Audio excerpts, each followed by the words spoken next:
this is all oh gosh. Too much adventuring. So, but when it comes to it, adventuring around the time, space, and all that stuff, sometimes we have to have a little bit more tiny adventures to, take a step back, go, ooh, okay, there's an alien, and all that stuff, just take a bit more of a relax. So, why don't we check out, one of these spin-off shows from an entire series from Doctor Who. In this case, we're looking at the Doctor Who spin-off show Class. All 8 episodes. But before we get into that, we need to answer one simple question. We are...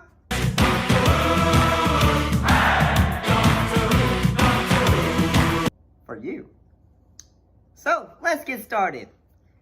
Because, like I said, why don't we look at the first episode called For Tonight, We Might Die. What happened in this episode? Well, Coal Hill Academy comes under the attack from the merciless Shadowkin, resulting in an unlikely bond between 4 students, Charlie, Ram, April, and Tanya, with the help of their math teacher, Miss Quill. Oh, and, we have to acknowledge one thing. Miss Quill and, one of her pupils, they're both aliens from another planet. Now you know as well as I do, I'm not allowed to use my gun. You'd find a way, some loophole. Did you kill that student? And all that. And, Quill, she is basically, under the, protection of Charlie. And, well, not protection, but, he has to, follow what he says. And, looking back at this episode, I gotta say, I think, they are able to introduce our characters fairly well. So, this show, when I first watched it, I thought, okay, I'm expecting something similar to, say, sort of like the show Torchwood. And that's almost sort of what it is, in that, compared to Doctor Who, this show is a bit darker. In that, characters are, attacked, they're losing limbs and all that stuff.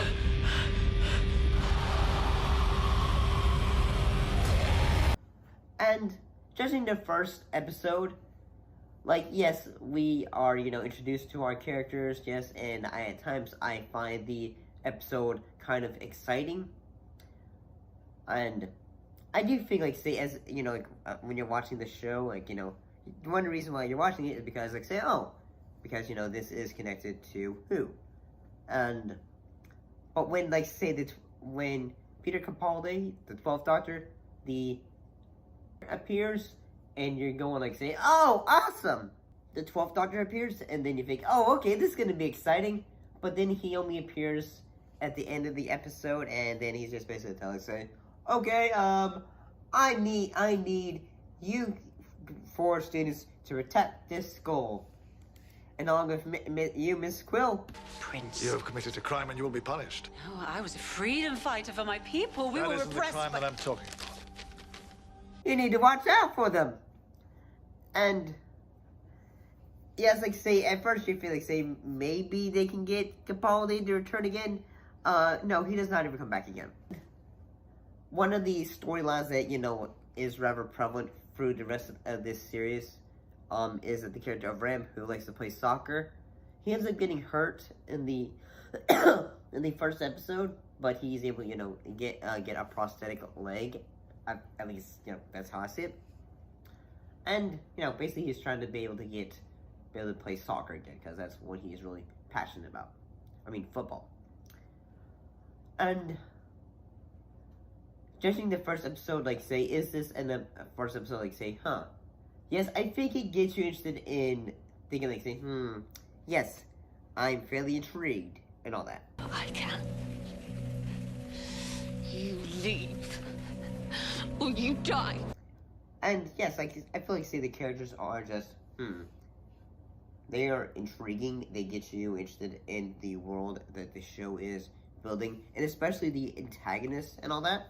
But that's just how I feel. because it makes you feel like, say, what is Quinn and Charlie, what are they like, and all that. So, let's look at the next episode, called The Coach with the Dragon Tattoo. It came out on April 22nd, 2017. So in this episode, Ram struggles to cope following events at the prom, isolating himself from the others.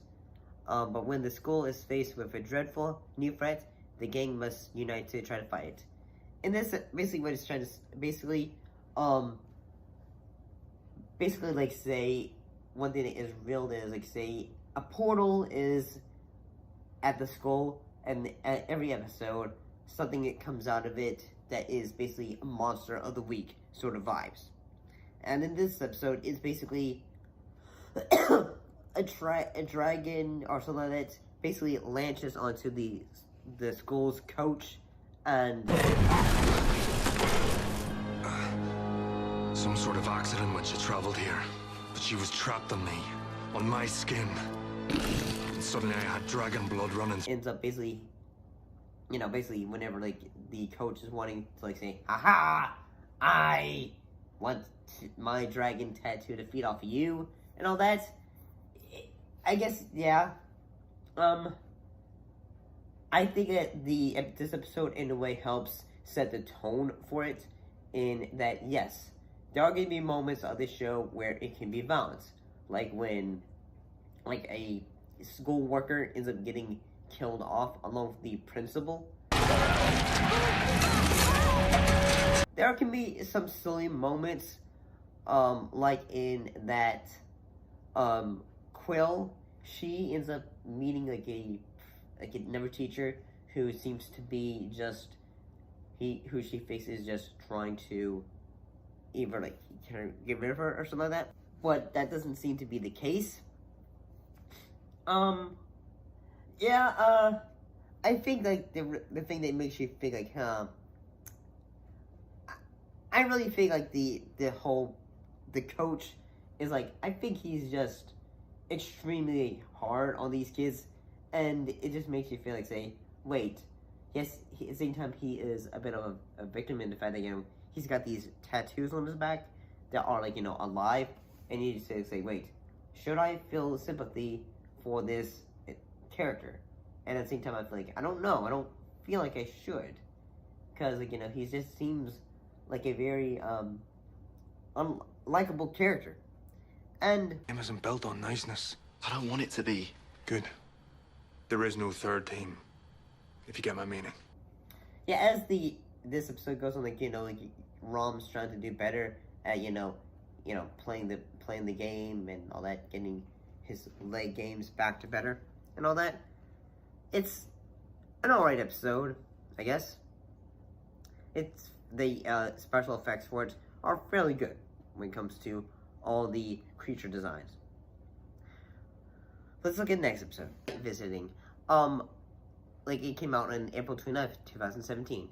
When London is infiltrated by a powerful alien, an unexpected visitor comes to Tanya's window. The team must battle this strange new threat to stop Tanya from being lost forever.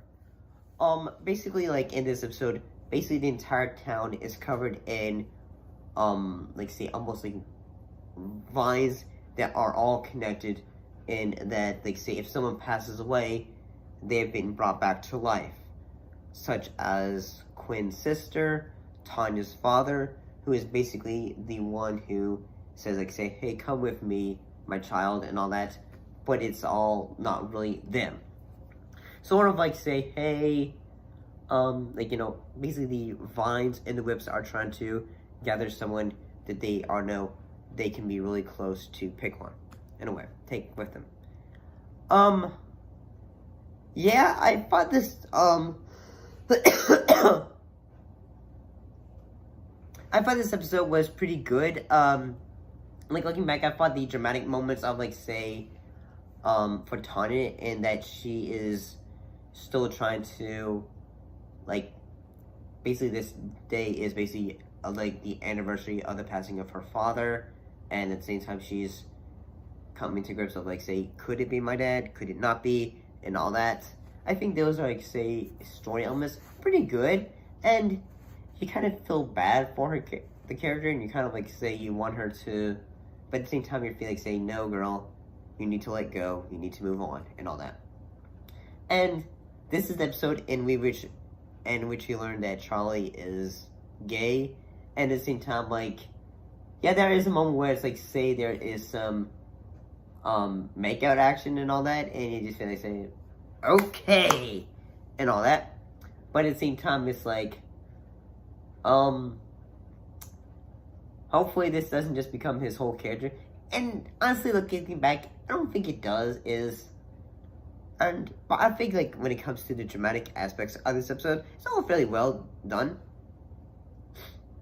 Yeah, let's look at the next episode. In this episode, co-owner of Lonely Heart. So in this episode, April starts to feel the effects of sharing her art with the antagonist, who is like, down below and all that. His attempts to sever the attachment only make it stronger. In that, she is basically coming to grips with all the anger that she in a way has to, with her father, and that, her mother is, just in a way handicapped, in a way could be, in ways because of her father. And I think, like, this episode the way the episode does it, deal with, abuse, and at the same time, all that. I think it's done fairly well. I do think, like, when she starts to go crazy and starts to just, like, stab people and all that, I think, okay, I feel like at times it can be a little bit angst at the same time, because, yes, the idea of, like, like, oh, I've heard that you put her in that chair! No, but love! Don't treat me like your daughter! think kind of hurt the rest of the family can be kind of relatable, but at the same time, it just seems kind of just, dramatic, because it needing some dramatic tension, especially since this show is geared around about young adults and their connections with each other. And I still think the idea of keeping the antagonist, which is like, the demons and all that stuff that are living in hell and all that, is a fairly cool idea, because, that is the main antagonist. It's not like you can have like a Doctor Who antagonist or alien race suddenly come and appear in this show. More on that later. But yeah, I thought this episode was alright. I thought like the acting from it was not too bad. If you help us solve our little problem here, we may well be able to help you solve yours. Mine? How would you like to get that little creature out of your head once and for all? How would you like your own free will back? But yeah, let's check out the next episode. And the next episode was called Bravish Heart. Came out on November the 12th, 2016. Charlie, Metes, and Tanya try to stop the Petals from annihilating the human race. April must fight the terrifying force of the Caracoles, light years away from home, in that both her and Ram end up going down there to try to fight him. And like, say above, there are like, rose petals that are in a way, if they touch you, it can be quite dangerous. And yeah, I do think the idea of like having like suddenly you think like, oh, this can't be too bad, but rose petals, which can actually hurt the antagonist, in that they are just like, it's like, like opposites kind of vibes. My army. They're turning into shadow. How do you have an army? Stuff. And I do feel like the fight sequences for this episode are pretty intriguing. And I don't know, I thought this episode was fairly interesting to do. There are some moments, like, say, in that the principal, or I think, is trying to, like, talk to, Charlie, and at the same time also to Quill, and just say, like, hey, I can help you, hints. Come on over to the dark side, or maybe XYZ could happen. Weapon in which we rest ourselves, so that it will never be used. This weapon of such destruction, it is never to be used. Oh, hell's bells. I'd forgotten how up themselves the Rhodians were. This weapon. And all that. Yeah, I do think, like, when it comes to both the lighting, the acting, and all that, it was a fairly interesting episode. And yeah, I think the action for it was pretty good. But at the same time, my perspective on the show is, like, say, if you weren't going to be interested in a Doctor Who show where it involves a bunch of kids that is like a Monster of the Week show, this isn't going to be your kind of show you're being interested in watching. But let's look at the next episode called Detained. In the episode, basically, the kids, including Charlie, end up getting detention, and in a way, basically, they get stuck in a bit of a pocket dimension, in that as soon as they try to get out of the detention room, suddenly it's outer spacey, and Quill is doing her own side mission sort of thing, and one thing they have to do is basically are trapped in with a rock, and if they touch it, basically they're asked questions and all that to try to like say, I love you. I think of you all the time. My heart sometimes breaks just for the thinking of you, but I'm also afraid of you. Afraid of me? Can you answer this? Can you answer that? And yeah, I thought that was a pretty cool idea, and that, yes, like, you know, like, it's a monster that is, like, you know, trapped along with them, but at the same time, they need to be careful, because can this antagonist hurt them and all that? But it can only hurt their mind and all that stuff. And I don't know, I thought the idea of, like, say, like, every character has to be asked a question, like, say, hey, a yes or no question, to be able to, like, feel like, say, hey, like, is this true? Do you like me? Or do you not? Do you think I'm a cool dude? Is the rock dangerous? Yes! Yes, it's dangerous. If you hold it too long, it fries your brain. Our chemistry can't handle it. And all that stuff. And yeah, I do think, like, the idea of, like, having the antagonist trapped in a room, just, like, like, against the antagonist that can attack their mind in a way, is a fairly cool idea. I mean, it's not like, say, they need to touch the object, because if they don't touch it, basically, they aren't able to, like, figure, like, okay, because basically the enemy is stuck in that room with them, and at the same time they are having trouble getting out of that room as well. But yeah, I thought this one was not bad. But at the end of the episode, Quill ends up coming back and just saying, hey, I'm no longer involved in, a deal with you. What happened to your eye? And your hair? And how can you fire a gun? I just saved you, didn't I? Prince and all that stuff, and which leads into the next episode called The Metaphysical Agent, or What Quill Did. It came out on November 26, 2017. What happened in it, though? 2016. Well, what happened in it was, while the students are in detention, Miss Quill goes on a metaphysical adventure to win back her freedom.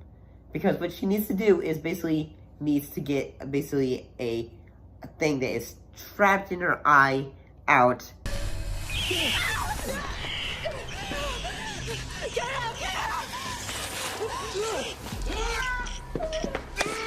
Because if she's able to get it out, can use her weapon, she can get out of there. She's no longer at the will of the prince. And I think this episode is what this show should have been, in that it was more of a, wibbly wobbly, we're going to adventure, we're going to another dimension, we're going out with new characters that we don't know. It's like they just amputated the central part of who I was.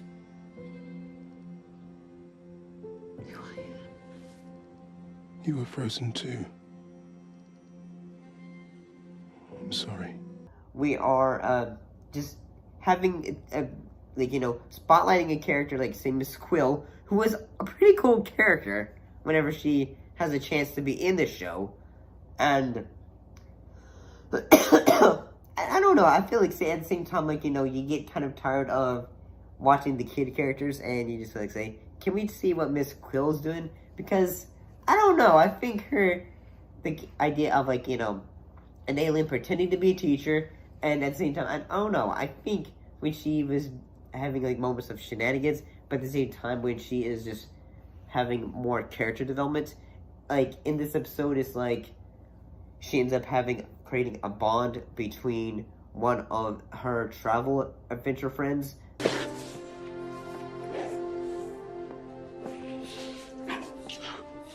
It has been too long since I was close to someone. Don't worry about it. The last person I kissed was a robot. And at the same time, like, it's revealed that, say, either one of them can go back, or, like, only one of them can go back to the reality, because their guide ends up getting, you know, say, like, say, see ya, and all that. And she ends up going back because, well, it's a fight to the death, of course. And at the end of the episode, she ends up getting pregnant. Because it takes a while. And I don't know. I thought this one was one of the best episodes of the series. As was how I felt. I thought this episode was exciting. It dealt with a character that, you know, that was, I don't know. I think Miss Quill was a fun character. The actress who plays her does a fairly well job. Let's look at the final episode called The Lost. And as the Krakus wage war on Earth, the Cold Hill defenders must fight against the Shadowkin one last time. And the episode opens up with the death of Rom's father.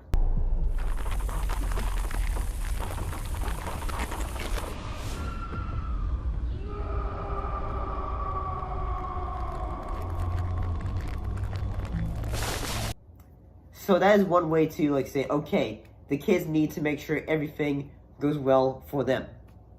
And as long as, one thing that also ends up happening is that Miss Quill, she's out for a little bit, and the fact, you know, she's pregnant, she can't fight back as much as she would like to, and she is able to, like, at the same time, everyone is coming together, they need to make sure, okay, Charlie needs to make sure, I need to make the ultimate sacrifice, which is to use a MacGuffin to, okay, it's either I die, and at the same time, the Kroatians are also going to, like, bite the bullet. And, yeah, I think, like, that's a bit of like a, can this work, can this not work, and all that.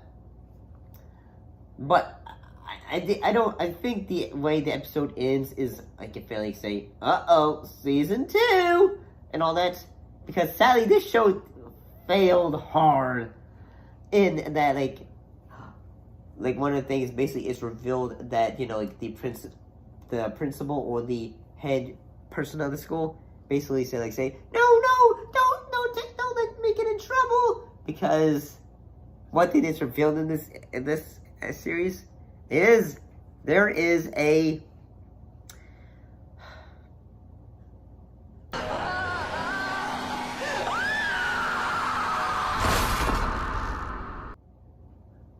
and I gotta say, having them is a pretty cool idea, but at the same time, it's like, say, like, well, that's quite a freaking tease, because this show failed, and you just, like, say, well, now what?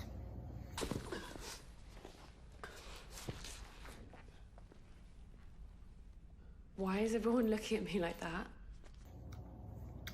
Because at the same time, like, although you can, like, enjoy the show and all that, the thing about it, though, is that you realize, like, say, oh, well, what's the point of, like, continuing and enjoying it?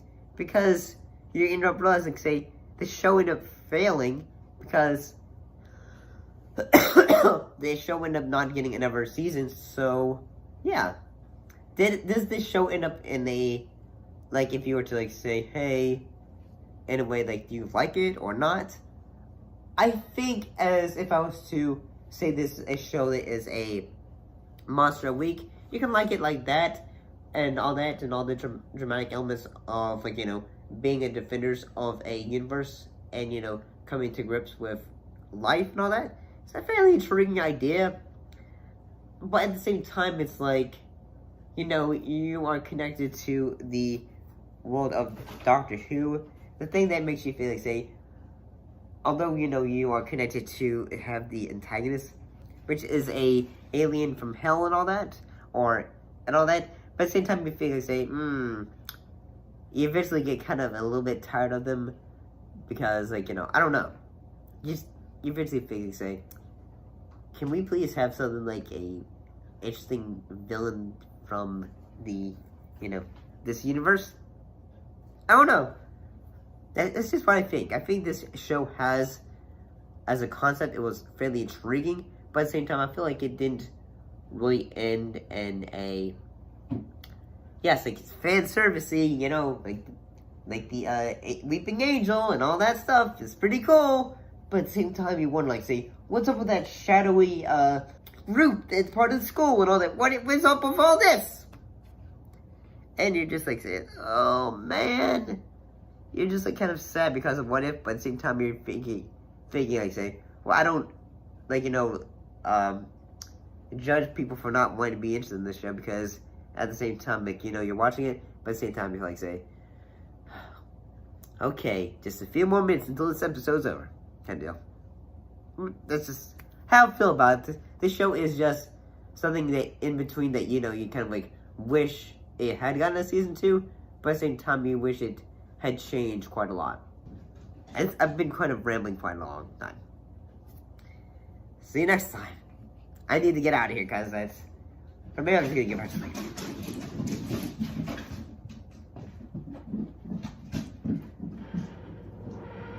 I have felines.